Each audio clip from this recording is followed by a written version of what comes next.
নমস্কাৰ সৰু সৰু কিন্তু ভয় লগা কিছু ভৌতিক ঘটনালৈ প্ৰত্যেক দিনাখনৰ দৰে মই ঝৰ্ণা আহিছোঁ আপোনালোকৰ কাষলৈ আৰু আজি লৈ আহিছোঁ গুৱাহাটীৰ পৰা মুনমুন ভট্টই লিখি পঠিওৱা এক বৰ শিহৰণকাৰী অভিজ্ঞতা এই অভিজ্ঞতা আপোনালোকৰ আগত ব্যক্ত কৰাৰ আগতে অনুৰোধ কৰিছোঁ যদিহে আপুনি মোৰ ইউটিউব চেনেলটো এতিয়া সাবস্ক্ৰাইব কৰা নাই যদি বেয়া নাপায় সাবস্ক্ৰাইব কৰি থব ইনষ্টাগ্ৰামত থকা একাউণ্টটো ফলো কৰিবলৈ নাপাহৰিব আৰু ফেচবুকৰ পেজখনো ফলো কৰি থব এতিয়া আগবাঢ়ো মুনমুনৰ অভিজ্ঞতাৰ ফালে এই অভিজ্ঞতাবোৰ আপোনালোকে মোলৈ শ্বেয়াৰ কৰিছে গতিকে ইয়াক সত্য বুলিয়ে মই আপোনালোকৰ মাজত বিলাই দিছোঁ ইয়াৰ অৰ্থ এইটো নহয় যে মই অন্ধবিশ্বাসক প্ৰমোট কৰি আছো কেৱল এক ৰোমাঞ্চকৰ কাহিনী হিচাপে এই সিদ্ধান্তক ল'বলৈ আপোনালোকক অনুৰোধ কৰিলোঁ এতিয়া আগবাঢ়ো মুনমুনৰ অভিজ্ঞতাৰ ফালে এবাৰ মুনমুনে নিজৰ এজন সম্পৰ্কীয় ককায়েকৰ লগত ঘৰৰ ওচৰতে এখন বিহু চাবলৈ গৈছিলে বিহুখন চাই শেষ কৰি আহোঁতে প্ৰায় 2:30 মান বাজিছিলে মুনমুনহঁত আহি আছে ৰাস্তাটো তেতিয়া একেবাৰে নিজান কোনো মানুহৰ মানে অহা যোৱা নাই দুয়োজন ককায়েক ভনীয়েকে কথা পাতি আহি আছে তেতিয়া মুনমুনহঁতে অনুভৱ কৰিছে তেওঁলোকৰ পিছে আৰু এজন মানুহ আহি আছে মুনমুনে তেতিয়া ঘূৰি চাইছে মানুহজন অলপ দূৰত তেওঁৰ পিন্ধনত এটা পেন্ট আৰু ওপৰত এটা মানে হেতা হালধীয়া ৰঙৰ টি-শাৰ্ট তাৰপিছত মুনমুনে আকৌ ককায়েকৰ লগত কথা পতাত ব্যস্ত কিন্তু বাৰে মুনমুনৰ সেই মানুহজনক চাবলৈ মন গৈ আছে দুই এবাৰ চোৱাৰ পিছত যেতিয়া মানুহজন অলপ ওচৰ চাপি আহিলে তেতিয়া মুনমুনে দেখিলে সেইজন মানুহ তেওঁলোকৰ ঘৰৰ ওচৰৰে এজন খুৰাক তাৰপিছত ককায়েকৰ লগত কথা পাতি আহি আছে তেতিয়া মুনমুনৰ ষ্ট্ৰাইক কৰিলে যে সেই মানুহজন দেখিবলৈ যিজন খুৰাকৰ নিচিনা তেওঁৰ 3 মাহৰ আগতেই মৃত্যু হৈছে তেতিয়া মুনমুনৰ মানে উৎকণ্ঠাটো আৰু বেছি বাঢ়িলে যে এই মানুহজন কেনেকৈ সেইজন খুৰা হ'ব পাৰে সেই বুলি তাই দুই এবাৰ আকৌ ঘূৰি চাইছে দেখাত খাইলাখ সেই মানুহজন কিন্তু একদম নৰ্মেল এজন মানুহৰ দৰে তেওঁ খুচকাহি আহি আছে মুনমুনে দুবাৰমান সম্পৰ্কীয় ককায়েকজনকো ফুসফুসাই কথাটো কৈছে যে এই মানুহজন যে আহি আছে পিছে তেওঁ দেখোন আমুকৰ নিচিনা দেখিবলৈ তেওঁ দেখোন 3 মাহ আগতেই ঢুকালে এই কথাটো কোৱাৰ লগে লগে ককায়েকে কৈছে কিনো কথাবোৰ কৈ থাকক বেলেগ কোনোবা থাকে ৰাতিখনটো কেনেকৈ দেখিবি পিছে সেই দিনাখন পুৰা মানে জোনাক নিশা আছিলে গতিকে ওচৰত থকা বস্তুবোৰ নিশাৰ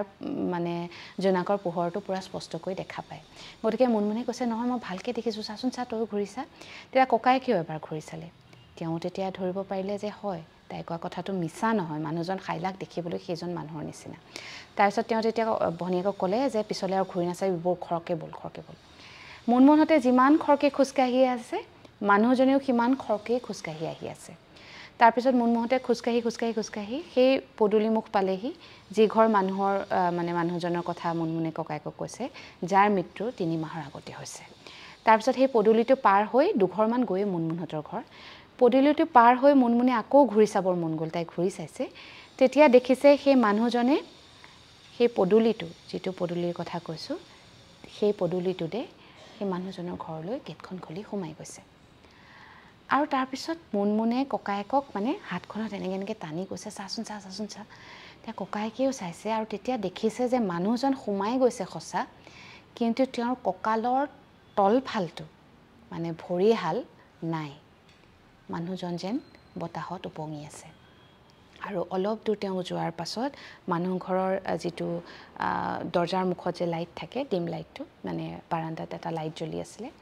সেই লাইটৰ পোহৰত মুনমুনহঁতে দেখিছে যে দৰ্জাৰ মুখ পোৱাৰ লগে লগে মানুহজন অদৃশ্য হৈ গৈছে সেই দৃশ্য দেখাৰ পাছত মুনমুন আৰু মুনমুনৰ ককায়ে তাক 1 ছেকেণ্ডো ৰোৱা নাই যিমান খৰকৈ পাৰে তাহাঁতে খোজকাঢ়ি ঘৰ পাইছেহি ঘৰ পোৱাৰ লগে লগে মানে দুইজনে ফুপাই দৰ্জাত ঢকিয়াইছে মাকতে দৰ্জা খুলিছে কি হ'ল তহঁতে কিয় ইমান ফুপাই আহিছ বুলি কৈছে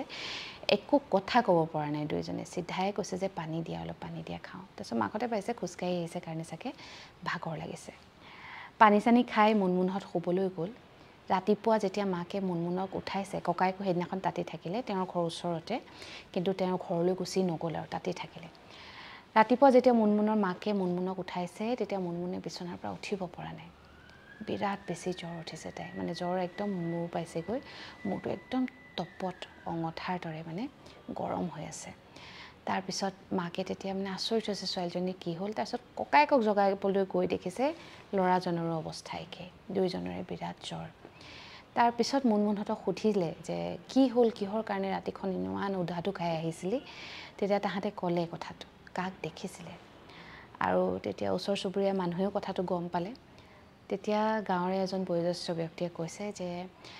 সেই মানুহজন ঢুকোৱাৰ পাছত 3 মাহৰ আগত যে তেওঁ ঢুকাইছিলে তেওঁ ঢুকোৱাৰ পাছত বহুতেই সেই মানুহজনক গাঁৱৰ মানে ৰাস্তাই পদূলিয়ে দেখা পাইছে তেওঁ একো অনিষ্ট নকৰে কিন্তু তেওঁৰ উপস্থিতি তেওঁ বুজাবলৈ চেষ্টা কৰে সকলোকে আৰু এই ঘটনাটো ঘটাৰ পিছত প্ৰায় এসপ্তাহলৈ মুনমুনহঁতে জ্বৰত ভুগিলে তাৰপিছত লাহে লাহে তেওঁলোকৰ গা ভাল হ'ল আৰু তাৰ পাছৰে পৰা